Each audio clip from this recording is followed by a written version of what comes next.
Tak pozdravujem vás. Pred nejakým časom som absolvoval jeden výlet do Škandinávie. Naložil som sa v dánskej Kodani.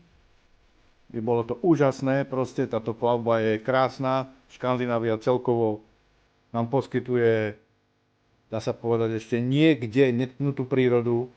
Ak máte chuť, čas, radi sa túlate po svete, kúpte si lístky v dánskej Kodani na loďku, nalodia vás aj s autom, alebo s bicyklom, alebo už ako chcete, dokonca aj vlak sa tam zmestí, taký malý, ktorý premáva.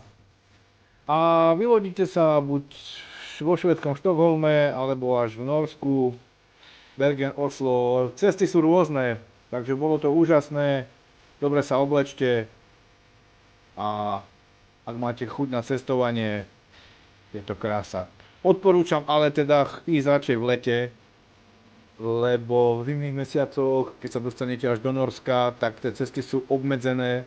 Nie všade sa dostanete autom. Určité pasy a priesmyky sú zavreté, samozrejme kvôli snehu. Ideálne je to ísť v lete a úplne ideálne požičiať si niekde karavan, autokaravan, požičovne, lebo v Norsku môžete parkovať hoci kde, nikto vás od nikadeľ nevyhodí. Samozrejme, treba sa správať slušne a tak ďalej, to vám nemusím hovoriť. Čo sa týka odpadkov a tak, ale v Norsku absolútne hoci kde zakempujete v hoci ktorej doline na kraji cesty, nikto vám nič nepovie. Majte sa.